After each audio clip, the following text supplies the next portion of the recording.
కూర్చి ఆ పాపము చేసిన ఇశ్రాయేలీలు ఏ విధముగా వారు నాశనాన్ని తెచ్చుకున్నారో ఆ విషయమును ఇక్కడ జ్ఞాపకము చేస్తూ ఉన్నాడు.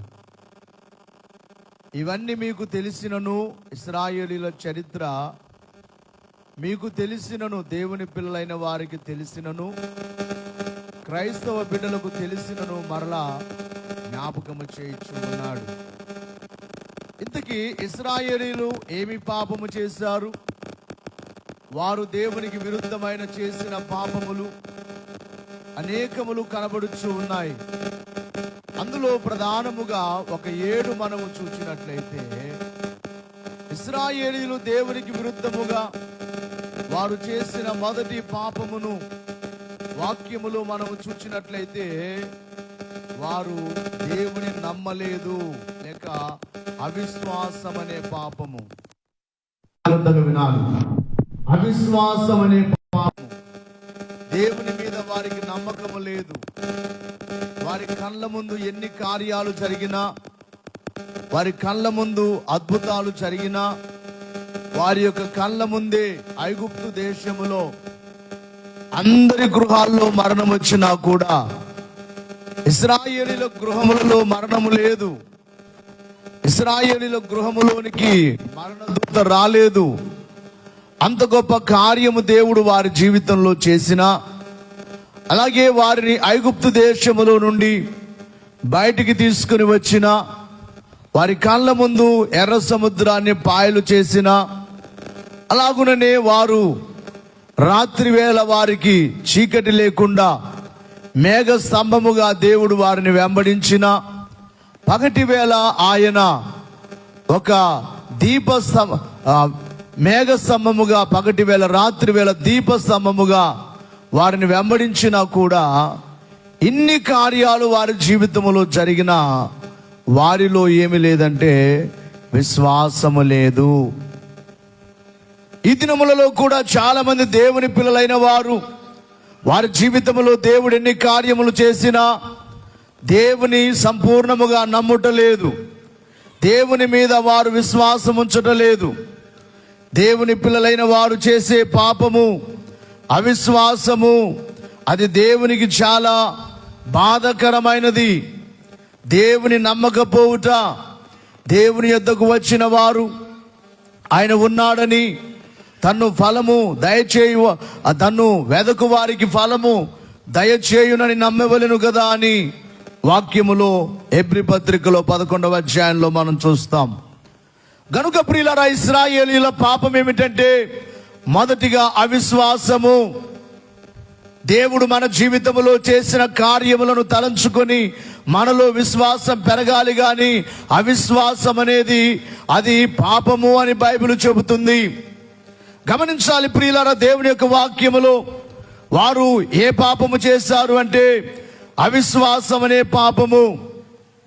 దాదాపుగా వారు బయటికి వచ్చిన సంఖ్య ఎంతమంది అంటే 6,03,550 మందిగా బయటికి వచ్చారు ఐగుప్తు దేశములో నుండి.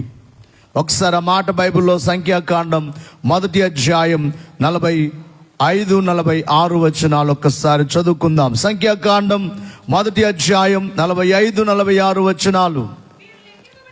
వీరు లెక్కింపబడిన వారు అనగా మోషేయు అహరోనును తమ తమ పితరుల కుటుంబములను బట్టి ఒక్కొక్కడుగా ఏర్పడిన ప్రధానులను లెక్కించిన వారు. అట్లు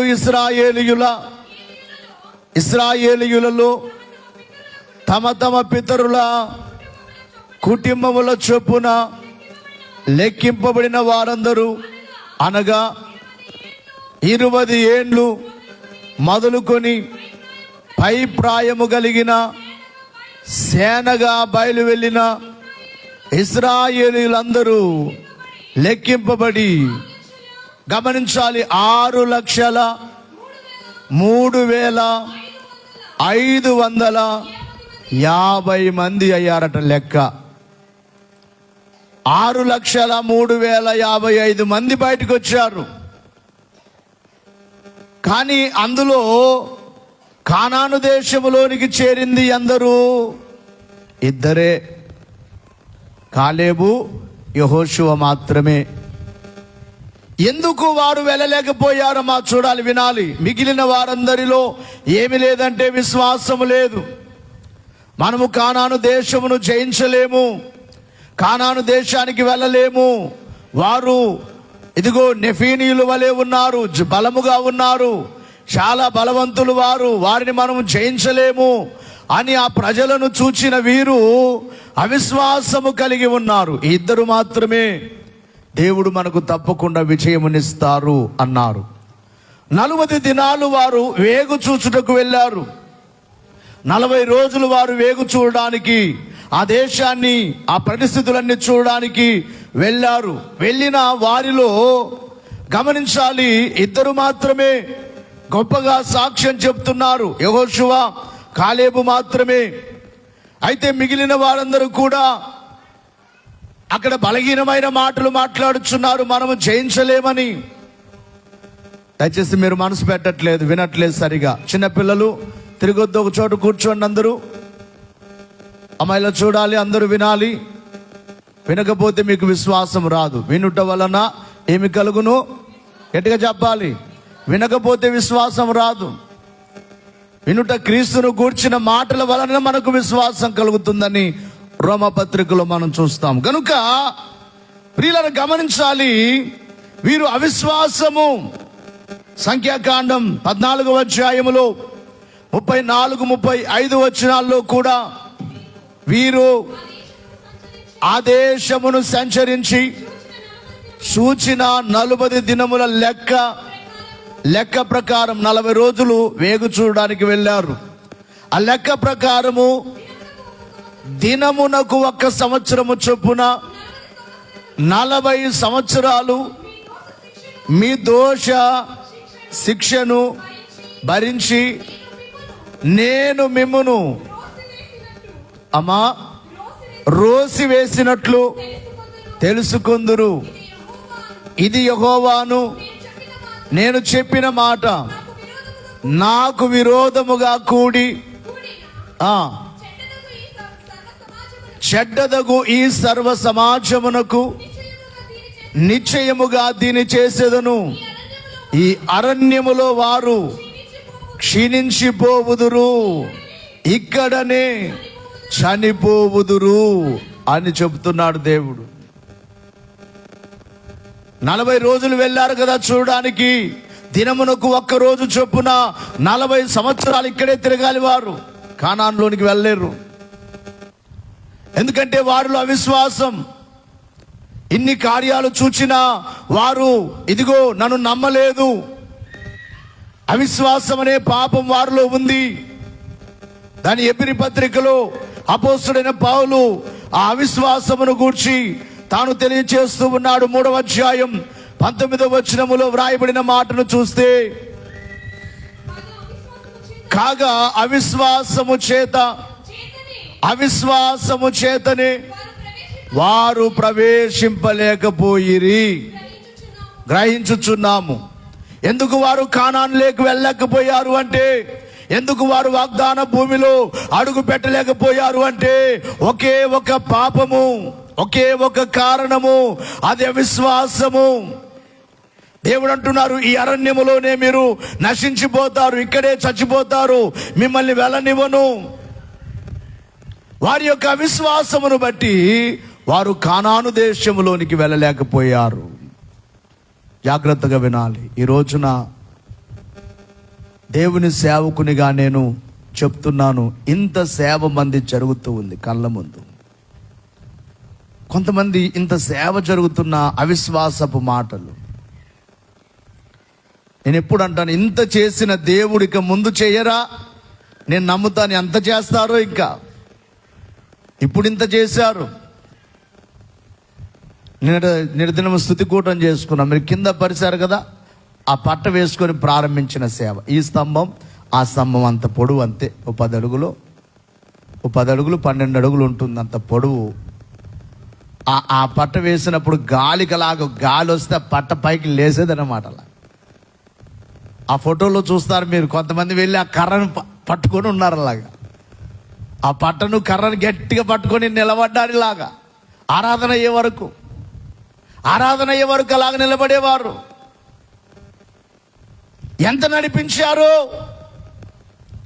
తలంచుకుంటే ఆనంద బాష్పములతో ఆయనకు కృతజ్ఞత స్తుతులు చెల్లించాలి. నీ జీవితంలో విశ్వాసం అనేది చాలా ప్రాముఖ్యం. ఇశ్రాయేలు జీవితంలో దేవుడు ఎన్ని కార్యములు చేసినా వారిలో ఉన్నది ఏమిటంటే విశ్వాసమే, అవిశ్వాసపు మాటలే. కాబట్టి ప్రియులారా, అవిశ్వాసమును బట్టి వారు కానాను దేశములోనికి వెళ్ళలేక అరణ్యములోనే నాశనాన్ని తెచ్చుకున్నారు, నశించిపోయారు. ఇక రెండవదిగా వారు చేసిన మరొక పాపం ఏమిటంటే వ్యభిచారము. అనగా దేవుడు ఒక క్రమం పెట్టాడు, వారికి 10 ఆజ్ఞలు ఇచ్చారు. 10 ఆజ్ఞల ప్రకారంగా బ్రతకమన్నారు. ఇదిగో, నీవు నీ యొక్క పొరుగు వాని భార్యను ఆశింపవద్దు. ఒక స్త్రీకి ఒక భర్తనుగా దేవుడు ఏర్పాటు చేసి వారికి ఒక క్రమం పెడితే వీరేం చేశారు? వ్యభిచారము చేశారు. అందుకనే ప్రియులారా, కొరింథీ పత్రికలో మొదటి ఆ పత్రిక 10వ అధ్యాయము 8వ వచనములో వ్రాయబడిన మాట, వారు చేసిన పాపమును గూర్చి ఇక్కడ పౌలు భక్తుడు గుర్తు చేస్తున్నాడు. మరియు వారి వలె వారు వ్యభిచారము చేశారు, అనగా ఇశ్రాయేలీయులు వ్యభిచారము చేశారు. వారి వలె మనము వ్యభిచరింపకయుందుము. వారిలో కొందరు వ్యభిచరించినందున ఆ వ్యభిచారము చేసిన వారు ఒక్క దినముననే 23,000 మంది చచ్చిపోయారు ఒకే రోజున. అందుకనే వ్యభిచార పాపము చాలా దేవునికి విరుద్ధమైనది. దేవుని పిల్లలైన వారు వ్యభిచారము అనేది అది దేవుని పిల్లలు ఎప్పుడు కూడా కలిగి ఉండకూడదు అంటాడు పౌలు భక్తుడు. ఆ పేరైనను మీ నోట రాకూడదు అంటాడు. ఆ పేరు దేవుని యొక్క వాక్యములో ఆ మాటను చూచినట్లయితే ఎఫెసీ పత్రికలో 5వ అధ్యాయం 3వ వచనం, 5వ అధ్యాయము 3వ వచనం, 5వ వచనములో మీలో జారత్వమే గాని, జారత్వము అనగా అదే దేవునికి విరుద్ధమైన వ్యభిచారము, జారత్వమే గాని, ఏ విధమైన అపవిత్రతయే గాని, లోభత్వమే గాని వీటి పేరైనను ఎత్తకూడదు. ఇదే పరిశుద్ధులకు తగినది. వాటి పేరు కూడా ఎత్తకూడదు. జారత్వము మీలో ఉండకూడదు, అపవిత్రత మీలో ఉండకూడదు, లోభత్వము మీలో ఉండకూడదు. వాటి పేరు మీరు ఎత్తకూడదు.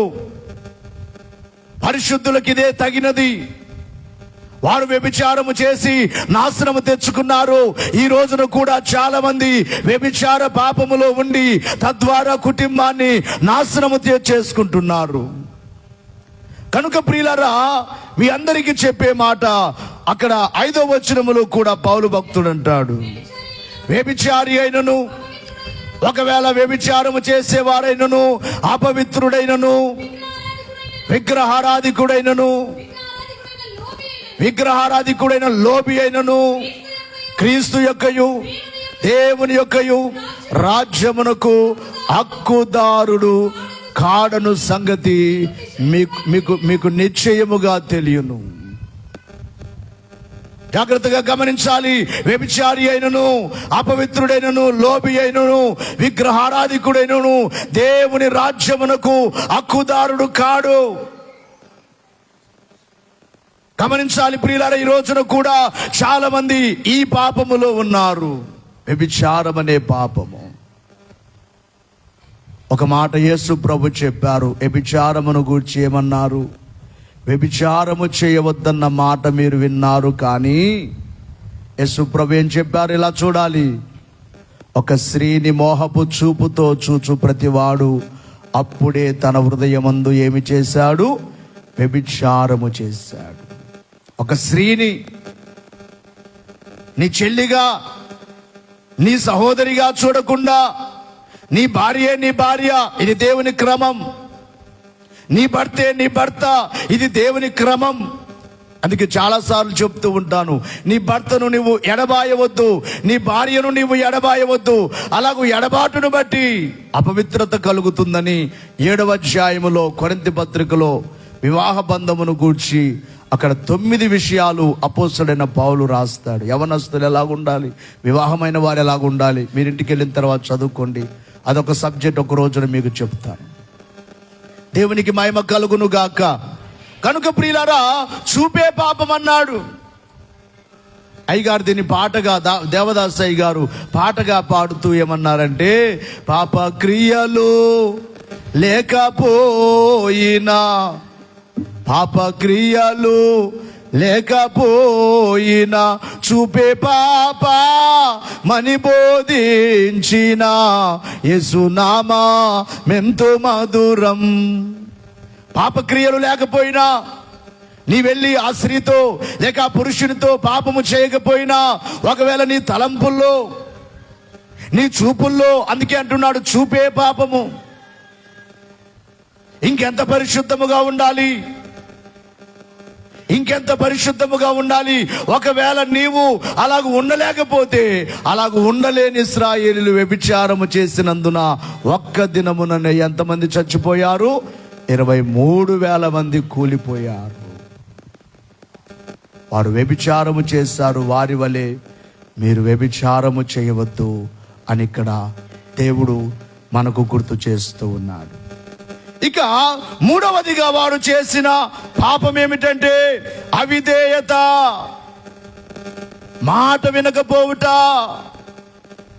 నేనంటాను, నీవు మనుషుల మాటకు లోబడొద్దు గాని దేవుని మాటకు లోబడు.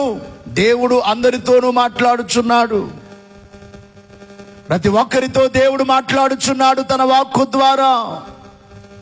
దేవుని మాటకు నీవు లోబడకపోతే నీకు వచ్చేది నష్టమే, నీకు వచ్చేది నాశనమే, నీకు వచ్చేది శ్రమే. అవిధేయతనే పాపము. కొరింథీ మొదటి పత్రికలో ప్రియులారా 10వ అధ్యాయములో గమనించినట్లయితే ఒకసారి దయచేసి ఎబ్రీ పత్రిక 3వ అధ్యాయము 18వ వచనం, వారి యొక్క అవిధేయత పాపమును గురించి ఇక్కడ వ్రాయబడింది. తమ విశ్రాంతిలో ప్రవేశింపరని ఎవరిని గూర్చి ప్రమాణము చేసెను? అవిధేయులైన వారిని గూర్చియే కదా. ఇక్కడ ఇశ్రాయేలు చేయుచున్న మరొక పాపం ఏమిటంటే అవిధేయత. అనగా దేవుని మాటకు విధేయత చూపించేవారు కాదు. జాగ్రత్తగా వినాలి ప్రియులారా, అవిధేయతనే పాపము. ద్వితీయోపదేశ కాండం 11వ అధ్యాయము 28వ వచనములో, 28వ అధ్యాయం 15వ వచనములో కూడా ఈ 2 వచనాల్లో చూచినట్లయితే దేవుడు అంటున్నారు, నేను మీకు ఆజ్ఞాపించు మార్గమును విడిచి నా మార్గములో. దేవుడు అన్నారు, మీరు నా మార్గములో నడవమన్నారు, నా మాట ప్రకారంగా నడవమన్నారు. నా ఆజ్ఞల ప్రకారంగా నడవమంటే ఆ మార్గమును విడిచి మీరు ఎరుగని ఇతర దేవతలను అనుసరించిన ఎడల శాపమును మీకు కలుగును.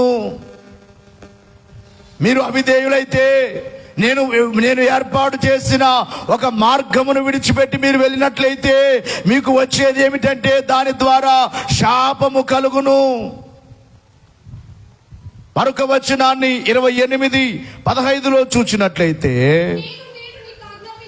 దేవుడు అంటున్నాడు, నేను నీకు ఆజ్ఞాపించు ఆయన సమస్తమైన ఆజ్ఞలను కట్టడలను నీవు అనుసరించి నడుచుకొనవలెనని నీ దేవుడిని యెహోవా సెలవిచ్చిన మాట వినని ఎడల, దేవుని మాట వినని ఎడల, లేక దేవుని మాటకు విధేయత చూపించని ఎడల ఈ శాపములన్నీ నీకు సంభవిస్తాయి. ఏమిటి ఆ శాపాలు?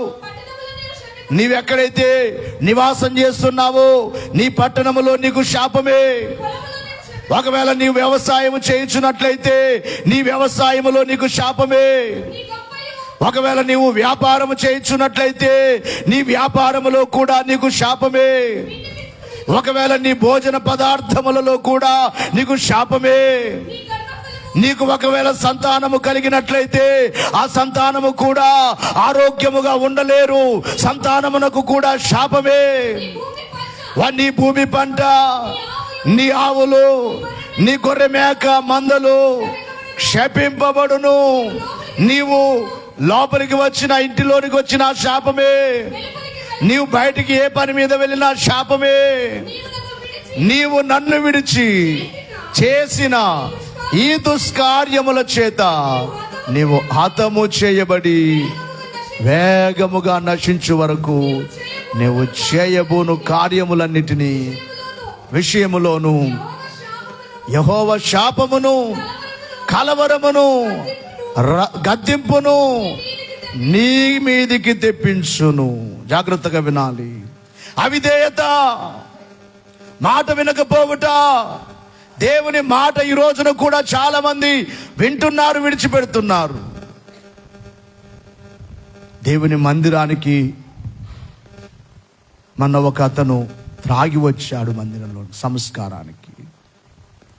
నేను దగ్గరికి వెళ్ళాను. స్మెల్ వచ్చింది, నాకు వాసన వచ్చింది. చూచాను, అడిగాను, ఒప్పుకోవట్లేదు. కనుక్కోలేనా? అస్సలే నాకు ఆ వాసన అంటే పడదు. దానికి ఇంకా వాసన రాకూడదని ఇంకొకటి వేస్తారు. అది ఇది కలిస్తే ఇంకా దుర్వాసన. మహాతల్లులు అలాంటి వాళ్ళతో ఎలా భరిస్తారో. ఇంట్లోనే ఉండాలి కదా పాపం. మరి అది సరిపోదని దానికి ఆ వాసన పోవడానికి ఇంకొక వాసన, అది ఇది కలిస్తే ఇంకా ఘోరమైన వాసన. ఎందుకు చెప్తున్నానంటే దేవుని సన్నిధికి వస్తూ ఉన్నారు. ఎన్నిసార్లు చెప్పట్లేదు సంస్కారం ఎలా తీసుకోవాలి? అది యేసయ్య శరీరం, యేసయ్య రక్తము. దాని ద్వారా మనకు నిత్య జీవం కలుగుతుంది. అంత గొప్ప కార్యాన్ని ఎలా తీసుకుంటున్నారు? ఎన్నిసార్లు సంస్కారమును గూర్చి నీ వినట్లేదు మాట, దేవుని మాట వినలేదు. అయితే వింటున్నారు, కానీ కొంతమంది ఏం చేస్తున్నారంటే విడిచిపెడుతున్నారు. మాటకు ఏమి చూపించట్లేదు, దేవుని మాటకు విధేయత లేదు, విధేయత లేదు. అవిధేయులుగా ఉన్నారు. అవిధేయతనే పాపం ఇశ్రాయేలు చేశారు. ఇక్కడ అవిధేయతను బట్టి ఏం కలుగుతుందో ఎఫెసీ పత్రికలో పౌలు భక్తుడు 5వ అధ్యాయములో 6వ వచనములో అవిధేయులకు ఏమి కలుగుతుందో ఇక్కడ గుర్తు చేస్తున్నాడు. వ్యర్థమైన మాటల వలన ఎవడును మిమ్మును మోసపరచనీయకుడి. ఇట్టి క్రియల వలన దేవుని ఉగ్రత అవిధేయుల మీదికి, అవిధేయులైన వారి మీదికి వచ్చును గనుక మీరు అట్టి వారితో పాలివారై ఉండకుడి. అవిధేయత, అవిధేయత ద్వారా ఎవరి ఉగ్రత వస్తుందట? మాట్లాడట్లేదు మీరు. ఎవరి ఉగ్రత? దేవుని ఉగ్రత వస్తుంది నీ మీదికి, నీ పిల్లల మీదికి. నేను కనుక్కొని అతను లేచి పంపించాను. అతను కోపడ్డాను నా మీద. కోపడితే కోపడ్డా. ఇక మందిరానికి రాకపోతే కూడా బాధ లేదు. నేను నష్టపోవాలి. త్రాగిపోతుకు నేను సంస్కారం ఇస్తే ఒకవేళ వారమంతా ఏమో చేశాడు అనుకో, ఇక్కడ ఆ రోజైనా పరిశుద్ధంగా ఉండాలా వద్దా? ఆ రోజైనా వచ్చి దేవుని సన్నిధిలో క్షమాపణ కోరి ఆ రోజైనా పరిశుద్ధంగా ఉండాలా వద్దా? కనుక ప్రియులారా, అవిధేయత, మాటకు విధేయత చూపించట్లేదు. ప్రతి విషయంలో దేవుడు నీతో ఏం మాట్లాడుతున్నాడు? ఇప్పుడు నీతో మాట్లాడుతున్నాడు నీ విశ్వాసంగా ఉండాలని. ఒకవేళ నీలో అవిశ్వాసం ఉన్నట్లయితే ఇప్పుడు నిన్ను నీవేం చేసుకోవాలి? సరి చేసుకోవాలి. అదే విధేయత. అలా కాకుండా ఆయన వారం ఆయన చెప్తుంటాడు, ఆయన అరుస్తుంటాడు, మనం విందాం మందే అని అన్నారు అనుకోండి, ఏం లేనట్లు, ఏం లేదు, విధేయత లేదు. అవిధేయుల మీదికి దేవుని ఉగ్రత వస్తుంది. అవిధేయతను బట్టి వారిని దేవుడు అంటున్నారు, నా విశ్రాంతిలో మీరు ప్రవేశించలేరని వారితో మాట్లాడారు. ఇక 4వదిగా వారు చేసిన పాపం ఏమిటంటే చెడ్డ వాటిని ఆశించారు. అమ్మ దయచేసి వినాలి. ఏం ఆశించారు? చెడ్డ వాటిని. ప్రతి ఒక్కరికి ఆశలు ఉంటాయి. ఆశ లేని మానవుడు ఎవరైనా ఉన్నారా? మాట్లాడలేదు. భూమి మీద ఆశ లేని వారు ఎవరైనా ఉన్నారా? ఉంటే చేతులు ఎత్తండి, మీరు గొప్పవారు అనుకోవాలి. అందరికీ ఏమున్నాయి? ఏ ఆశలు ఉండాలి? 2 ఆశలు గూర్చి బైబిల్లో రాయబడింది. ఇక్కడ వీరి ఆశ ఏమిటంటే చెడ్డ వాటి మీద ఆశ. మన ఆశ ఏమై ఉండాలి? ప్రియులారా, ఇశ్రాయేలు ఆశ ఏమిటంటే చెడ్డ వాటి మీద ఆశ. వాక్యములో మనం చూసినట్లయితే పరిశుద్ధ గ్రంథములో ప్రియులారా గమనించాలి, దేవుని యొక్క వాక్యములో వ్రాయబడిన మాట, వారు చెడ్డవాటిని ఆశించారు. కొరింథీ మొదటి పత్రికలో 10వ అధ్యాయం 6వ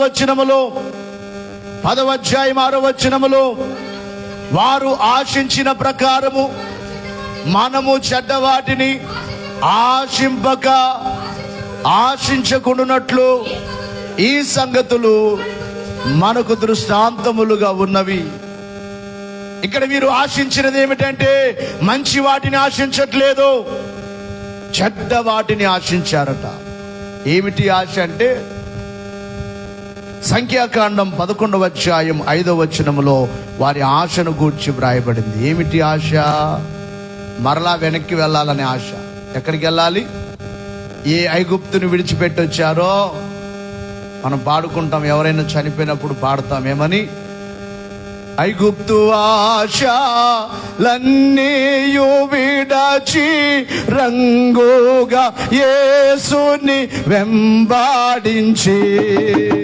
ఐగుప్తు ఆశలన్నీయు విడచి రంగుగా యేసుని వెంబాడించి. ఆడైన కోరగు పాపంబు మాని విధేయుడై రాజిల్లుడే. ఆడైన కోరగు పాపంబు మాని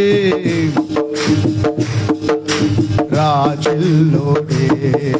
సియోను పాటలు సంతోషముగను పాడోచు సియోను వెళ్ళే. పాడోచు సియోను లోకాన శాశ్వతానందమేమియు లేదని చెప్పెను ప్రియుడేసు. లోకాన శాశ్వతానందమేమియు లేదని చెప్పెను ప్రియుడేసు.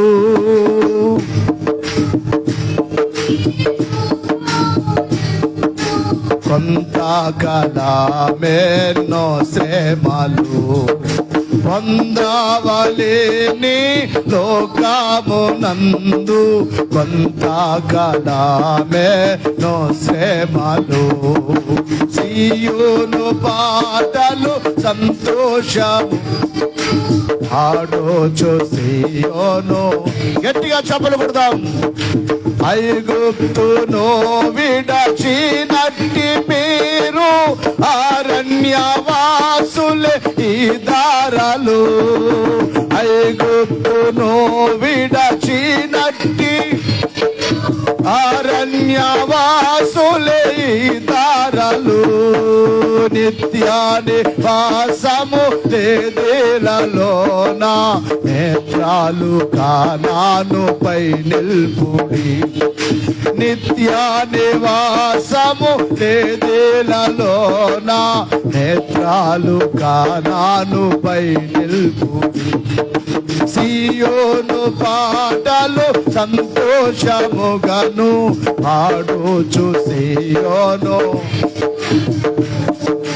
పాడోచు సియోను. దేవునికి మహిమ కలుగును గాక. ఐగుప్తు ఆశలన్నీ విడిచిపెట్టాలి, కానీ వీరు ఐగుప్తులో నుండి బయటికి వచ్చారు, కానీ ఆశలన్నీ ఎక్కడున్నాయి? మాట్లాడలేదు. ఆశలన్నీ ఎక్కడున్నాయి? లోకములో నుండి దేవుని యొద్దకు వచ్చారు, కానీ పేరుకు దేవుని నమ్ముకున్నామన్నారు, కానీ ఆశలన్నీ ఎక్కడున్నాయి? చాలా మంది ఆశలు ఎక్కడున్నాయి? ఇంకా లోకంలోనే ఉన్నాయి. ఇంకా పాపము చేయాలని ఆశ, ఇంకా తిరగాలని వారి యొక్క ఆశ ఏమిటంటే అంటున్నారు కదా, అక్కడ చదవండి, సంఖ్యాకాండం 11వ అధ్యాయం 5వ వచనములో ఏమంటున్నారు? ఐగుప్తులో మేము ఉచితముగా తినిన చేపలను, కీరకాయలను, దోసకాయలను, కూరాకులను, ఉల్లిపాయలను, తెల్లగడ్డలను జ్ఞాపకమునకు వచ్చుచున్నవి. ఇప్పుడు మా ప్రాణము సొమ్మసిల్లెను, ఈ మన్నా కాక మా కనుల ఎదుట మరి ఏమీ లేదని చెప్పుకునేది. అక్కడేమో ఏడ్చారు, ఈ పని చేయలేకపోతున్నాము, దేవా నీవు ఉన్నావా, మమ్మల్ని మర్చిపోయావా అన్నారు అక్కడ. అందుకే దేవుడు ఏమంటారు, నా ప్రజల బాధను నేను నిశ్చయముగా చూచాను, పనులలో వారు తమను శ్రమ పెట్టిన వారిని బట్టి వారు పెట్టిన మొర నా యొద్దకు చేరిందని దేవుడు ఆలోచన చేసి వారిని విడిపించడానికి పంపించి అంతగా బయటికి తీసుకుని వస్తే ఇప్పుడు ఆశలన్నీ ఎక్కడున్నాయి? మరలా గట్టిగా చెప్పాలి. ఐగుప్తులో బాగా భోంచేశారంటే సారోళ్ళు, మంచిగా భోంచేయనిచ్చినారా వాళ్ళని? వీడికి ముద్ద పెట్టి రాత్రింపగళ్ళు స్త్రీలు, పురుషులు, గర్భిణీ స్త్రీలని, చంటి బిడ్డ తల్లులని, ముసలివారని ఏమాత్రము చూడకుండా ఎట్టి పనులు చేసే వారి మీద అధికారులను పెట్టి పని చేయకపోతే కొట్టించారు. ఇప్పుడేం గొప్ప చెప్తున్నారు, ఐగుప్తు దేశంలో బాగా భోంచేశాం అని కొంతమంది అంటుంటారు. నాతో దేవుని నమ్మకం ముందు బాగుంటామయ్యా అంటే ఐగుప్తులోనే బాగున్నారట. అంటే నీలో ఇంకా ఆశ, ఐగుప్తు ఆశలు ఇంకా పోలేదు. ఇక్కడ పౌలు గుర్తు చేస్తున్న మాట ఏమిటంటే, క్రైస్తవ బిడ్డలమైన మనకు వారు ఆశించినట్లుగా మీరు ఆశించవద్దు. ఒకవేళ మీకు ఆశలు ఉన్నాయంటే ఆ ఆశలు ఏమై ఉండాలంటే దైవ సంబంధమైనవై ఉండాలి. ఆజ్ఞలలో ఒక ఆజ్ఞ ఏమిటి? ఆశింపవద్దు అన్నారు. ఏంటి చెప్పండి? ద్వితీయోపదేశకాండం 5వ అధ్యాయం 21వ వచనములో ఆశించవద్దు అన్నారు దేవుడు. ఏం ఆశించవద్దు అన్నారు? నీ పొరుగు వాని భార్యనైనను ఆశింపకుడి, నీ పొరుగు వాని ఇంటినైనను, నీ పొరుగు వాని పొలం, వాని ఇల్లు నాకొస్తే బాగుండు, లేకపోతే వాని పొలం నాకొస్తే బాగుండు అని నీ పొరుగు వాని ఇంటినైనను, పొలమునైనను, వాని దాసునైనను, వాని దాసినైనను, వాని ఎద్దునైనను, వాని గాడిదనైనను, ఇక లాస్ట్ చెప్తున్నాడు, నీ పొరుగు వానిదగు దేనినైనను నీవు ఆశింపవద్దు. నీకు దేవుడిచ్చిన దాంతో నీవు తృప్తి పడు. అంతేగాని వారికి మంచి ఇల్లు ఉంది, నాకు లేదు, ఆ ఇల్లు నాకు, అలాంటి ఇల్లు నాకు ఉంటే బాగుండని అనుకోవద్దు. నీకు ఇచ్చిన దాంట్లోనే తృప్తి పడు. ఒకవేళ నీకు ఆశలున్నాయా, అవి దైవ సంబంధమై ఉండాలి. ఒక భక్తుడు ఒక పాట రాశాడు, ఆ పాట మీకు ఇంతకుముందు కూడా పాడాను. ఆశలన్నీ నీ మీదనే తీర్చవా ప్రభో, నా ఆశలన్నీ నీ మీదనే తీర్చవా, నిరీక్షణ కలిగి ఎదురు చూచుచుంటిని, నిరీక్షణ కలిగి ఎదురు చూచుచుంటిని, ఆశలన్నీ నీ మీదనే తీర్చవా. అందరూ చప్పలు కొడదాం. నా ఆశలన్నీ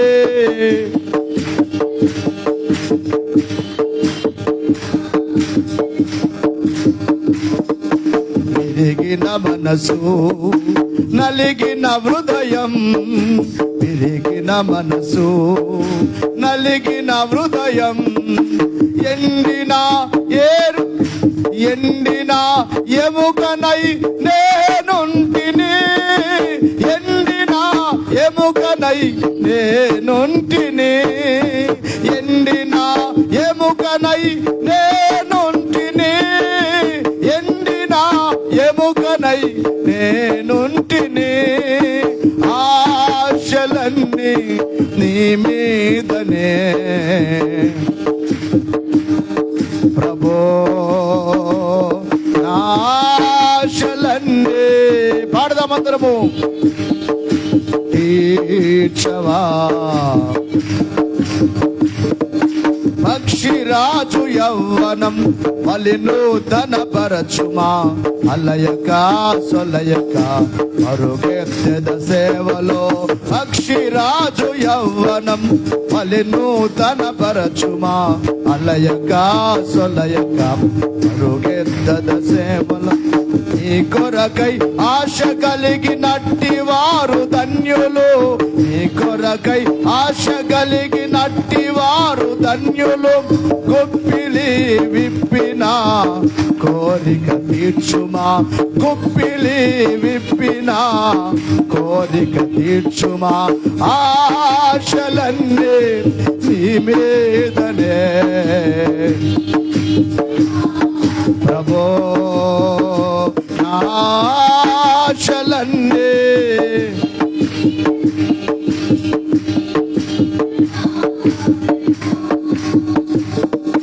వెలుగునిచ్చు ఉండాలని, లోకానికి ఉప్పునై బ్రతకాలని. వెలుగునిచ్చు ఉండాలని, లోకానికి ఉప్పునై రోగులకే ఔషధము అవ్వాలనే, అవ్వాలనే. జీవజలపు నదిగా నేను ప్రవహించాలని, జీవజలపు నదిగా నేను ప్రవహించాలని. ఆశలన్నీ గట్టిగా చప్పలు కొడుతూ తీర్చవా ప్రభో, నా ఆశలన్నీ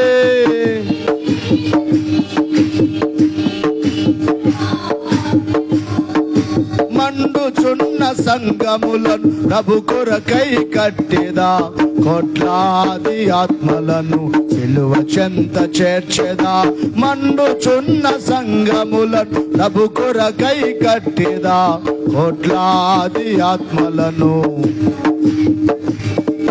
దిక్కులేని వారికి ఆదరణగా నుండెదా, దిక్కు వారికి ఆదరణగా నుండెదా.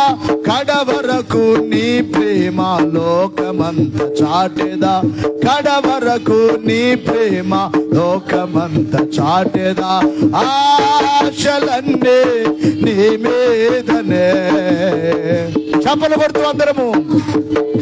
నా ఆశలన్నీ నీ మీదనే, నిరీక్షణ కలిగి ఎదురు చూచుచుంటిని, నిరీక్షణ కలిగి. ఆశలన్నీ నీ మీదనే, నా ఆశలన్నీ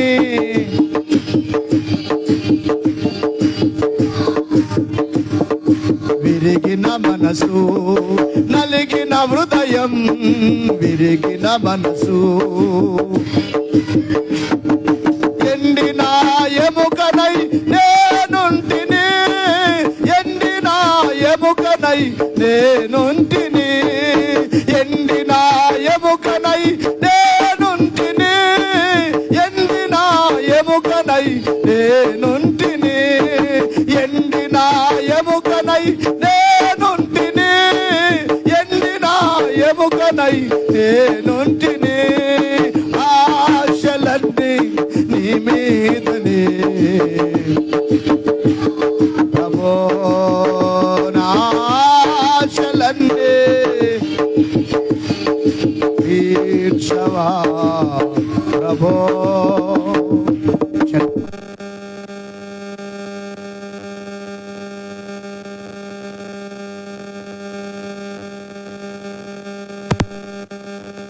వాటిని ఆశింపకూడదు అని ఇక్కడ మనకు దేవుడు గుర్తు చేస్తూ ఉన్నాడు. ఈ ఆశలను గురించి బైబిల్లో వీళ్ళని గమనించాలి. రోమాపత్రికలో 1వ అధ్యాయం 25, 26 వచనాల్లో అట్టివారు దేవుని సత్యమును అసత్యమునకు మార్చి సృష్టికర్తకు ప్రతిగా సృష్టమును పూజించుచు సేవించిరి, యుగముల వరకు స్తోత్రార్హుడై ఉన్నారు. ఆమేన్. వారి ఆశ ఏమిటంటే తుచ్చమైన అభిలాష, అనగా వ్యర్థమైన ఆశలు. మొదటి పత్రిక తెస్సలోనిక మొదటి పత్రికలో 4వ అధ్యాయములో 5వ వచనములో ఇక్కడ కూడా ఆశను గూర్చి ఇక్కడ కూడా వ్రాయబడింది. మీలో ప్రతివాడును దేవుని ఎరుగని అన్య జనుల వలె కామాభిలాష. ఇక్కడ వినాలి, ఆశలు చాలా ఉన్నాయి. ధనం మీద ఆశ, తిండి మీద ఆశ, ఇశ్రాయేలుకు తిండి మీద ఆశ, ఐగుప్తు మీద, లోకం మీద ఆశ. ఇక్కడ ఏమిటంటే కామాభిలాష. కామము అనగా కామము కోరికలతో ఆశ కలిగి కామాభిలాష యందు కాక, అనగా కామాభిలాష మీకు ఉండకుండా పరిశుద్ధత యందును ఘనత యందును తన ఘట్టమును ఎట్లు కాపాడుకొనవలెను, అది ఎరుగుండట ఏ దేవుని చిత్తము. ఈ ఘట్టమును కాపాడుకోవాలి. ఇందులో నీకు పుట్టే ఆశలు అవి దేవునికి మహిమకరమైనవా, దేవునికి విరుద్ధమైనవా, నీకే తెలిసిపోతుంది. నీలో ఆశ పుట్టినప్పుడే ఆత్మ గద్దిస్తాడు, ఇది కాదు అని. కాబట్టి దైవ సంబంధమైన ఆశలు కలిగి ఉండాలి. కానీ ఇశ్రాయేలీయులైన వారు దేవుని ఐగుప్తు దేశాన్ని విడిచి వచ్చినా కూడా వారి ఆశలు మాత్రం ఎక్కడున్నాయి? గట్టిగా చెప్పాలమ్మా. ఈ రోజున చాలా మంది దేవుని దగ్గరకు వచ్చిన ఆశలు మాత్రం ఇంకా చావలేదు. ఇక 5వదిగా చూచినట్లయితే వారు చేసిన మరొక పాపము ఏమిటి అనంటే, వారు చేసిన మరొక పాపం ఏమిటంటే విగ్రహారాధన. సృష్టికర్తను విడిచిపెట్టారు వారు, విగ్రహారాధన అనే పాపము చేశారు. దేవుని యొక్క వాక్యములో చూచినట్లయితే కొరింథీ మొదటి పత్రిక 10వ అధ్యాయము 7వ వచనములో వ్రాయబడిన మాట, జనులు తినుటకును త్రాగుటకును కూర్చుండి ఆడుటకు లేచిరి అని వ్రాయబడినట్లు వారిలో కొందరి వలె మీరు విగ్రహారాధికులై యుండకుడి. బాగా వినాలి. ఇక్కడ ఇశ్రాయేలు చేసిన 5వ పాపం ఏమిటంటే, మరొక పాపం ఏమిటంటే విగ్రహారాధన. మోషే కొండ మీదకి వెళ్ళాడు, 40 రోజులు ప్రార్థనలో ఉన్నాడు. మీరు వచ్చి అహరోనుతో ఏమంటున్నారు? మాకు ఒక దూడను తయారు చేయి. ఒక దూడను తయారు చేశాడు, బంగారు పోత దూడను తయారు చేస్తే వాళ్ళు ఏమంటున్నారు 32వ అధ్యాయంలో, దాంతో ఓ ఇశ్రాయేలు, ఐగుప్తు దేశములో నుండి మమ్మను నడిపించిన దేవుడు నీవే. విగ్రహారాధన గురించి 5 విషయాలు బైబిల్లో రాయబడ్డాయి. చాలా ఉన్నాయి. విగ్రహారాధన ఎలాగ చేస్తారు అంటే 5 రకాలుగా చేస్తారని బైబిల్లో ఉంది. అవన్నీ చెప్పడానికి అదొక సబ్జెక్ట్ అవుతుంది. కానీ నేను రెఫరెన్స్లు మాత్రమే చెప్తా, చదవద్దు, రాసుకునేవారు. మొదటిగా ఆకాశములో ఉన్న వాటిని పూజించుట. బాగా వినాలి, ఆకాశములో ఉన్న వాటిని పూజించుట. కొంతమంది ఏం చేస్తారు?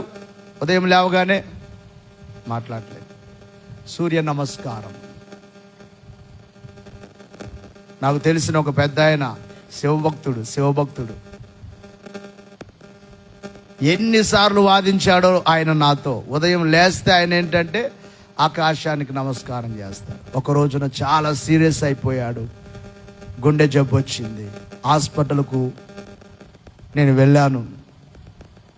వెళ్ళి ప్రార్థన చేసి చెప్పాను, జీవము గల దేవుని నమ్ముకో, విడిచిపెట్టవన్నీ.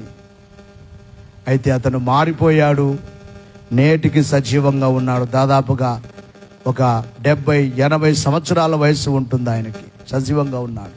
మా బంధువులు ఆయన. దేవునికి మహిమ కలుగును గాక. ఎందుకు చెబుతున్నానంటే బైబిల్లో రాయబడింది, ఆకాశమును పూజించేవారు, ఆకాశములో ఉన్న వాటిని. ఇశ్రాయేలు చేసే పాపం. కొన్ని వచనాలు మీరు రాసుకోండి. మొదటిగా, లేకపోతే ఇక్కడ ABCDEF అని రాసుకోండి. ఇవి 7 అంశాలు కనుక ఇందులో ఒక 5 భాగాలు. విగ్రహారాధన అనే దాంట్లో ఒక 5 భాగాలు. మొదటిది ఏమిటంటే ఆకాశమును పూజించుట. అలాగూ పూజించి వారు నశించిపోయారని యెహెజ్కేలు గ్రంథము 8వ అధ్యాయం 16వ వచనములో, ఇర్మియా గ్రంథం 8వ అధ్యాయం 2వ వచనములో, జెఫన్యా గ్రంథం 1వ అధ్యాయం 15వ వచనములో, ప్రకటన గ్రంథము 6వ అధ్యాయం 12వ వచనములో ఇవి అంతమైపోయేవి. ఆకాశములో ఉన్న సూర్య చంద్ర నక్షత్రాలు అంతమైపోయేవి. వాటిని మనము పూజింపకూడదు. బి అని రాసుకుని గృహ దేవతలను పూజించుట. ఆదికాండం 31వ అధ్యాయం 19వ వచనం, 34వ వచనం, న్యాయాధిపతుల గ్రంథం 17వ అధ్యాయం 5వ వచనం, 18వ అధ్యాయం 14వ వచనం. ఇవి గృహ దేవతలు, ఇళ్లలో పెట్టుకొని పూజించడము. ఇక సి అని రాసుకొని అక్కడ మనుషుని దేవునికి ప్రతిగా మనుషుని పూజించుట, మనుషులకే నమస్కారం చేయుట. కొంతమంది అంటారు దేవుని సేవకులు, నాతో కూడా అంటారు మీరు దేవుని లాంటి వాళ్ళే. తప్పు ఆ మాట. దేవునికి ఎవరు సమానం? దేవుని సేవకులం అంతే, దేవుని పనివారం అంతే. నిన్న కూడా చెప్పాను, మేము గొప్పవారమని దేవుడు మమ్మల్ని ఎన్నుకోలేదు. మాలో అర్హత చూచి, మా జ్ఞానము చూచి ఆయన ప్రతిష్ఠించలేదు, అభిషేకించలేదు. కానీ ఆయన మహాప్రేమ చేతనే ఆయన సేవకు పిలుచుకున్నాడంతే తప్ప మేము పనివారమే. ప్రియులారా గమనించాలి, మనుషులను పూజించుట. అపోస్తుల కార్యముల గ్రంథం 12వ అధ్యాయం 22వ వచనం, అపోస్తుల కార్యముల గ్రంథం 14వ అధ్యాయం 11వ వచనం, అపోస్తుల కార్యముల గ్రంథం 28వ అధ్యాయం 6వ వచనం. ఈ వచనాల్లో అపోస్తుడైన పౌలును వారు పూజించడానికి వచ్చినట్లుగా బైబిల్లో కనబడుతుంది. మనుషులను పూజించుట.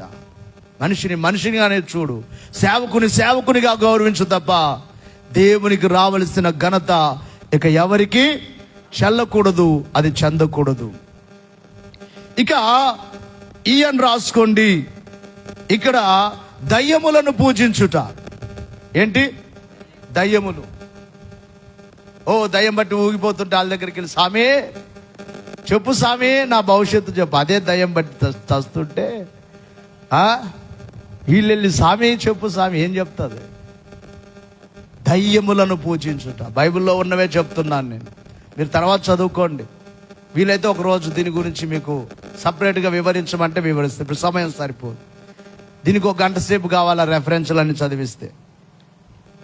ద్వితీయోపదేశకాండం 32వ అధ్యాయం 17వ వచనం, కీర్తనల గ్రంథం 106వ సంకీర్తన 37వ వచనం, కొరింథీ మొదటి పత్రిక 10వ అధ్యాయం 20వ వచనం, ప్రకటన గ్రంథం 9వ అధ్యాయం 20వ వచనం, ప్రకటన గ్రంథం 13వ అధ్యాయం 4వ వచనం. ఇక్కడ దయ్యములను పూజించుట అనే మాటలు కనబడతాయి ఇక్కడ. ఇక ఎఫ్ అని రాసుకోండి, ఇక్కడ చతుస్వద జంతువులను పూజించుట. అంటే టోటలుగా ఈ సృష్టిలో ఉన్న నోరు లేని జీవులను కూడా పూజించుట. అక్షయుడకు దేవుని మహిమను క్షయముకు మనుషుల యొక్కయు జంతువుల యొక్కయు పురుగుల యొక్కయు ప్రతిమ స్వరూపిగా మార్చిరి అని బైబిల్లో రాయబడింది. దానికి రెఫరెన్సులు రోమపత్రిక 1వ అధ్యాయం 23వ వచనంలో మీకు కనబడుతుంది. ఇక్కడ వీరు చేసిన 5వ పాపం ఏమిటంటే విగ్రహారాధన. చెప్పండి అమ్మాయ్యా, ఏంటి చెప్పండి? విగ్రహారాధన. దేవుని యొక్క వాక్యాన్ని ఒక వచనాన్ని మాత్రమే చదవండి ప్రియులారా. కీర్తనల గ్రంథం 106వ సంకీర్తన 19వ వచనం చదవండి. 106:19. అమ్మా, ఓరేపులో వారు దూడను చేయించుకొనిరి, పోత పోసిన విగ్రహమునకు నమస్కారము చేసిరి. గమనించాలి, దేవుని మహిమను గడ్డి మేసే ఎద్దు రూపమునకు మార్చిరి. ఐగుప్తులో గొప్ప కార్యములను, ఆము దేశములో ఆశ్చర్య కార్యములను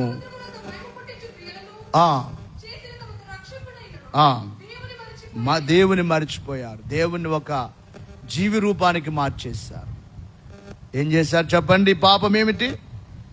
గట్టిగా చెప్పాలి. విగ్రహారాధన. వీటి ద్వారా చాలా మంది చచ్చిపోయారు ఇశ్రాయేలు. ఇక 6వదిగా చూసినట్లయితే, లేచి నిలబడదాం, ముగించుకుందాం త్వరగా. 6వదిగా చూసినట్లయితే వారు చేసిన పాపం ఏమిటంటే దేవుని శోధించుట. ఏం చేయుట? శోధించుట. కొరింథీ మొదటి పత్రిక 10వ అధ్యాయం 9వ వచనం. మనము ప్రభువుని శోధింపకయుందుము, వారిలో కొందరు శోధించి సర్పముల వలన నశించిరి. శోధించిన వారందరినీ సర్పములు వచ్చి కాటు వేశాయి. ఏమిటి వారి శోధన? ఎలాగునో శోధించారు. 6-7 వచనాలు కూడా ఒకసారి చదవమా.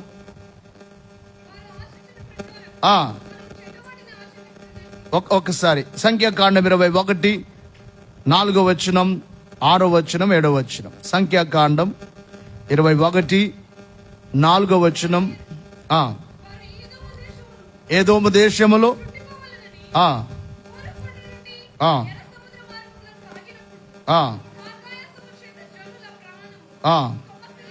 సమస్యలను విరోధముగా మాట్లాడి అరణ్యములో చచ్చుటకు ఐగుప్తులో నుండి మమ్మల్ని ఎందుకు రప్పించి తిరిగి. ఇక్కడ ఆహారము లేదు, నీళ్లు లేవు, చెవిసారములు లేని ఈ అన్నము మాకు అసహ్యమైనదని అనిరి. అందుకు యెహోవా ప్రజలలోనికి తాపకరములైన సర్పములను పంపెను. అవి ప్రజలను కరువగా ఇశ్రాయేలీయులలో అనేకులు చచ్చిపోయారు. శోధిస్తున్నారు దేవుణ్ణి. వారికి పొయ్యి వెలిగించకుండా భోజనం పెడుతున్నా, నీళ్లు కావాలంటే నీళ్ళు ఇచ్చినా ఏమంటున్నారు? ఏమిచ్చాడు మాకు దేవుడు? ఏం భోజనం ఇది? ఇలా మాట్లాడడం ఏమిటి అంటే దేవుని శోధించుట. కీర్తనల గ్రంథం 78:41 కూడా చూస్తే, కీర్తన 78:41 మాటి మాటికి వారు దేవుణ్ణి ఏం చేశారట? శోధిస్తున్నారు. మాటి మాటికి ఇశ్రాయేలు పరిశుద్ధ దేవునికి సంతాపము కలిగించిరి, దుఃఖము కలిగించారు. మాటి మాటికి దేవుని శోధిస్తున్నావా? శోధించడం అంటే ఏమిటి? ఇంకో మాటలో చెప్పాలంటే, ఎన్ని చేసినా కొంతమంది ఇది చేయమని నమ్ముతాను. ఏమంటారు? అమ్మా దేవుడు ఇవాగ ఈ కార్యం ಮಾಡಿದ್ರೆ ನಾವು, చెప్పండి కన్నడ వారు, ಈ ಕಾರ್ಯ ಮಾಡಿದ್ರೆ ನಾವು ಆವಾಗ ದೇವರನ್ನೇ నమ్మితివి, ఇల్లందరే ನಾವು నమ్మల్ల. అంటే భూమి చేసినందుకు నమ్మవా? నీ ఉండడానికి భూమి ఇచ్చాడు, ఆకాశం ఇచ్చాడు, నీ కొరకు ప్రాణం ఇచ్చినందుకు నమ్మవా? రక్తము కార్చినందుకు నమ్మవా? ఏదో ఒక చిన్న అద్భుతం చేస్తేనే నమ్ముతావా? రోగం బాగు చేస్తేనే నమ్ముతావా? దేవుని మాటి మాటికి శోధించారు ఇశ్రాయేలు. నేడు క్రైస్తవ బిడ్డలు కూడా అద్భుతాల కొరకు పరిగెడుతూ, నా దేవుడు నాకు కార్యం చేసినా చేయకపోయినా నా దేవుని కొరకు నేను బ్రతుకుతానని అనట్లేదు, కానీ ఏదో ఒక కార్యమును ఆశించి దేవుని దగ్గరకు వస్తున్నారు. అలాగొచ్చావంటే నీవు దేవుణ్ణి ఏం చేస్తున్నావు? శోధించుచున్నట్లు. ఇక చివరిగా వారు చేసిన మరొక పాపం ఏమిటంటే సనుగుట. ఏమిటి సనుగడం అంటే? మాట్లాడలేదు. ఏంటి సనగడం అంటే? ఇక ముగిచయ్యా అని మనసులో అనుకున్నారు అనుకోండి, ఏం చేసుకుంటున్నారు? సార్లేయ్యా అని లోపల అనుకుంటుంటారు కొంతమంది, నాకు తెలుసు. ఇక ముగిచ్చాయా సార్లేయ్యా అని లోపల అనుకోండి. ఏం చేస్తున్నారు మీరు? దేవుని సన్నిధిలో సనుగుతున్నారు. ఇంతసేపు ఉండాలా ఇలా సనుగదే. భోజనం పెట్టిన వెంటనే అయ్యగారు, మోషే అయ్యగారు, మేఘం బయలుదేరింది, రండ్రా బయలుదేరదాం. అప్పుడు ఇలా అంటున్నారట, ఏం దేవుడో ఏం సేవకుడో, తృప్తిగా కొద్దిసేపు మరలా ప్రార్థన స్టార్ట్ అంటారు, మరలా ఆరాధన అంటారు, మరలా దేవుడు అంటారు, మరలా నడవాలంటారు, మరలా ఏమిటో ఈ దేవుడు, ఏమిటో ఈ సేవకుడు అని సనుక్కుంటున్నారు. మాటి మాటికి శోధిస్తున్నారు, సనుగుతున్నారు. కొరింథీ మొదటి పత్రిక 10వ అధ్యాయం 10వ వచనం, 10:10 మీరు సనగకుడి, వారిలో కొందరు సనిగిన వారందరి మీదకి ఎవరు వచ్చారట? బాగా వినాలి మీరు. సనుగుతున్నారా? మీ దగ్గరికి ఎవరు వస్తారు? నేను చెప్పట్లేదు. సంహారికుడు అంటే ఎవడు? చంపేసేటోడు. సంహారం అంటే ఏంటి? హత్య. నీవు సనుగుతున్నావా దేవుని మీద? దేవుని సేవకుని మీద సనుగుతున్నావా? నీలారా గమనించాలి. ఒకవేళ నీవు సనుగుతున్నట్లయితే సంహారకుడు నీ దగ్గరికి వస్తాడు. ఇక్కడ రాయబడింది, వారిలో కొందరు సనిగి సంహారకుని వలన ఏమైపోయారట?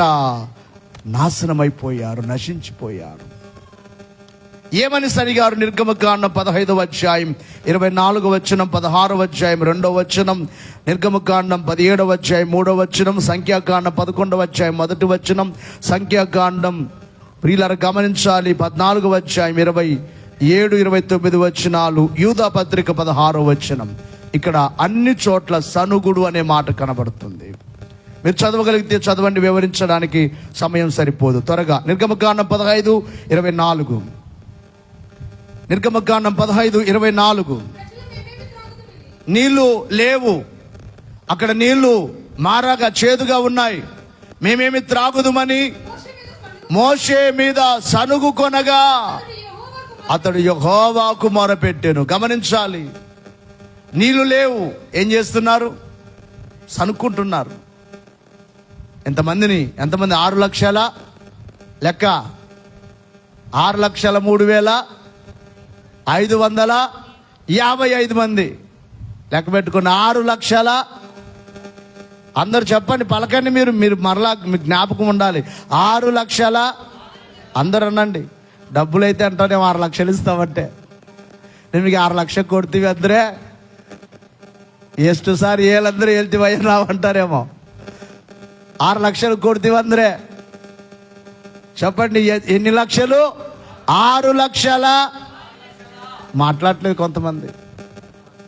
డబ్బులు ఇస్తామంటే చెప్తారా? 6,03,555 మంది. ఇంతమందికి నీళ్లు కావాలంటే ఎన్ని బోర్లు వేయాలి? మాట్లాడలేదు. ఎన్ని వాటర్ ట్యాంకులు తెప్పించాలి? కురుగోడు వాటర్ అన్ని కూడా సరిపోవు, బళ్ళారి వాటర్ అని కూడా సరిపోవు. ఎన్ని బోర్లు వేయాలి? ఎన్ని మోటార్లు పెట్టాలి? ఎన్ని ట్యాపులు బిగించాలి?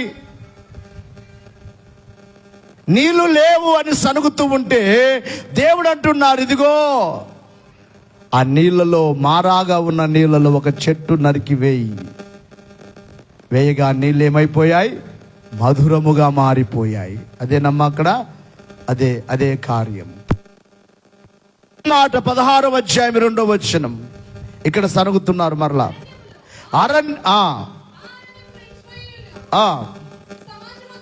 సమాజమంతయు ఎవరి మీద? ఇప్పుడు సేవకుల మీద సనుగుతున్నారు. మోషే అహరోనుల మీద సనిగెను. ఇశ్రాయేలీయులు, బాబు మోషే అహరోను, మాకు మాంసం కావాలయ్యా, మాంసం వండుకొను, కుండల యొద్ద కూర్చొని తృప్తిగా ఆహారము తినినప్పుడు యెహోవా చేతి వలన మేము అప్పుడే చచ్చిపోయింటే బాగుండేది అంటున్నారు. ఇదే సనుగుడు. కొంతమంది సనుక్కుంటారు, మేము చచ్చిపోతే బాగుండును అంటారు. ఈ దేవుడొద్దు, ఈ ప్రార్థన వద్దు, ఈ భక్తి వద్దు, ఈ సేవకులొద్దు, చచ్చిపోవాలి. సనుగుడు. వీరు సనుగుతూ ఉన్నారు. ఆ మోషే అహరోనుల మీద సనుగుతూ ఉన్నారు. దేవుని పిల్లలు ఏనాడు దేవుని మీద ఏం చేయకూడదు? సనగకూడదు. సనుగుతే మీకు చెప్తున్నాను, మరలా దగ్గరికి ఎవరు వస్తారు? వాడు దూరం ఉండాలంటే దేవుణ్ణి పొగుడుతూనే ఉండాలి. మీరు ఏం చేయాలి? స్తుతి ఆరాధన చేసే కొద్ది వాడు ఏం చేస్తాడమ్మో, ఈడు ఆరాధన చేస్తాడు, ఈమె ఆరాధన చేస్తుంది. అవరత్తరికి నాను ఒకబాడదపో ఓగిదిరే ఓ నేను వెళ్ళానంటే కాలిపోతాను అని వాడు భయపడాలి. సనిగావా దగ్గరికి వచ్చేస్తాడు. ఇంకా నీళ్ళ కొరకు సనుగుతున్నారు, ఆహారం కొరకు మాంసం కావాలని సనుగుతున్నారు. 17వ అధ్యాయం 3వ వచనంలో ఇక్కడ మరలా నీళ్ళ కొరకు మరలా సనుగుతున్నారు. బండను చీల్చి బండలో నుంచి నీళ్లు రప్పించారు. ఇక్కడ సంఖ్యాకాండం 11వ అధ్యాయం 1వ వచనం. సంఖ్యాకాండం 11వ అధ్యాయం 1వ వచనం. జనులు ఆయాసమును గూర్చి సనుగుచూ ఉండగా యెహోవాకు వినబడి. నువ్వు సనిగావంటే ఎవరు వింటారు? కొంతమంది ఉంటారు. ఒక సేవకుడు ఉండేవాడు. నేను సేవకు రాకముందు 3 ఏళ్ళు తాడపత్రిలో సేవ చేశానని చెప్పాను చూడండి. నాతో పాటు ఇద్దరు సహోదరులు, ముగ్గురం కలిసి సేవ చేసేవాళ్ళం. ఒక ఆయన ఆటో తోలేవాడు, ఒక అతను వ్యవసాయం చేసేవాడు, నేను సింకులు పని చేసేవాళ్ళం. ఈ పనులన్నీ చేసుకోవడం సాయంకాలం కాగానే ముగ్గురం, అతను ఆటో అతందే, దానికి నేనే పెట్రోల్ వేయించేవాడిని. దేవుడు నాకు ఇచ్చిన సంపాదనలో ఎక్కడికి సువార్తకు వెళ్ళినా పెట్రోల్ నేనే వేయిస్తాను సమర్పించుకొని ఆ దినాల్లో రోజు ఒక ఊరికి వెళ్ళి సువార్త చెప్పేవాళ్ళం. చక్కగా పాటలు పాడతాడు ఆయన, కానీ ఎప్పుడు దేవుని మీద సనుగుతూ ఉంటాడు ఆయన. బ్రదర్, నాకు దేవుడు ఎందుకు ఈ శోధన పెట్టాడు, నాకు ఎందుకు ఈ శ్రమ పెట్టాడు? అసలు దేవుణ్ణి నేను ఒక్కొక్కసారి నేను దేవునితో వాదిస్తాను, దేవునితో నేను ఇలా తిరుగుబడి మాట్లాడతాను. నేను అనేవాడిని, దేవుణ్ణి ఎప్పుడు అలాగ అనకూడదు బ్రదర్. దేనికి దేవుడు కారణము చెప్పనమ్మా? మనమే కారణం. మన బలహీనతలే, మన పాపాలే కారణం తప్ప దేవుడు దేనికి కారకులు కాదు. గనుక ఎప్పుడు దేవుణ్ణి ఏమనకూడదు చెప్పండి? సనగకూడదు. యోబు సనిగాడా? అమ్మా చెప్పాలయ్యా. బిడ్డలు చచ్చిపోయారు, ఆస్తి అంతా పోయింది. భార్య వచ్చి అంటుంది, దేవుడు పెద్ద భక్తి చేసిన భక్తుడి నువ్వు, దేవుని దూషించి చచ్చిపో అంటుంది. దూషించాడా? సనగలేదు. కానీ ఇశ్రాయేలు పలుమార్లు సనుగుతున్నారు. దేవుడు ఎన్ని కార్యాలు చేసినా సనుగుతున్నారు. ఇక్కడ చూచినట్లయితే ప్రియులారా 14వ అధ్యాయం 27, 29. సంఖ్యాకాండం 14, 27, 29. నాకు విరోధముగా సనుగుచుండు ఈ చెడ్డ సమాజమును నేను ఎంతవరకు, దేవుడు అంటున్నారు, ఇంకెంతవరకు సహించాలి వీరిని? ఇశ్రాయేలీయులు నాకు విరోధముగా సనుగుచున్న సనుగులను నేను విన్నాను. నీవు వారితో యెహోవా వాక్కు ఏదనగా, నా దేవుడు ప్రమాణం చేస్తున్నాడు నా జీవము తోడు, మీరు నా చెవిలో చెప్పినట్లు నేను నిశ్చయముగా మీ ఎడల చేసేదను. మీ శవములు ఈ అరణ్యములోనే రాలును. మీ లెక్క మొత్తము చొప్పున మీరు లెక్కింపబడిన వారు అనగా 6,03,553 మంది. ఇద్దరు లేదు లెక్కలో, ఇద్దరు మాత్రమే లేదు, ఇద్దరు మాత్రమే క్షేమంగా ఉన్నారు. అందుకే 55 కాకుండా ఇద్దరు పోతే చెప్పండి 53. ఈ లెక్క అంతా ఏమైపోతుందట అమ్మా? అరణ్యములోనే రాలిపోయారట. పిట్టలు రాలిపోయినట్లుగా రాలిపోయారు. సనుగుడనే పాపం ఎంత ఘోరమో. దయచేసి దేవుని మీద సనుక్కుంటున్నారా? బహుశా ఈ పాస్టర్ గారు మందిరాల మీద మందిరాలు కడుతూ మాకు భారం పెడుతున్నారా నాయన అని సనుగుతున్నారా? దయచేసి చెప్తున్నాను, అలాగెవరు అనుకోవద్దు.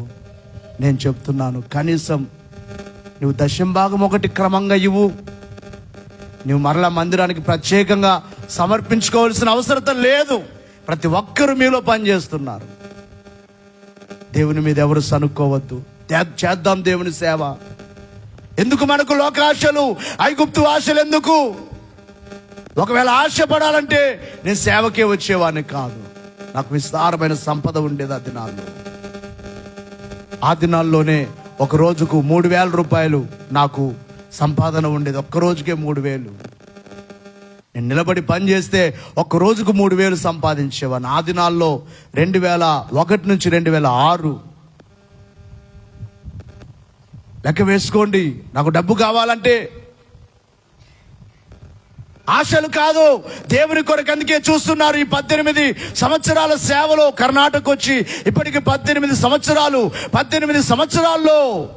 5 మందిరాలు దేవుడు నిర్మాణం చేయించారు. 2 స్లాబు వేయబడిన మందిరాలు, 3 ఇలాగున సీట్లు వేయబడిన మందిరాలు, స్థలాలు. మీరిచ్చే ప్రతి కానుక ఆశించాలనుకుంటే మీరు 1,00,000 రూపాయలు వేసినప్పుడు ఒక 10,000 నా దగ్గర పెట్టుకోవచ్చు. ఎప్పుడు అలాగ అనుకోలేదు. కొంతమంది అనుకుంటున్నారు, నా మీద సనుక్కుంటున్నారేమో. ఆ సనుగు దేవుడు వింటాడు. సనుగొద్దు, సహకరించండి. కనీసం మీరు దశంభాగం తీస్తే, ఇక్కడ ఉన్నాడు కుమారుడు దావీదు, మన 19,000 దశంభాగం ఇచ్చాడు. అలాగ ఒక్కొక్కరు పనిచేసే ప్రతి ఒక్కరూ నువ్వు దశంభాగం కరెక్ట్ దేవునికి. నువ్వు మందిరానికి మరలా వచ్చి ప్రత్యేక కానుక వేసుకోవాల్సిన అవసరం లేదు.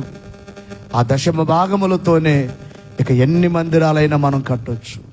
నువ్వు పంట వేసినా, నువ్వు పొలం వేసినా, వ్యాపారం చేసినా, ఉద్యోగం చేసినా, దేవుని సొమ్ము వాడుకున్న దేవునికి ఇవ్వు.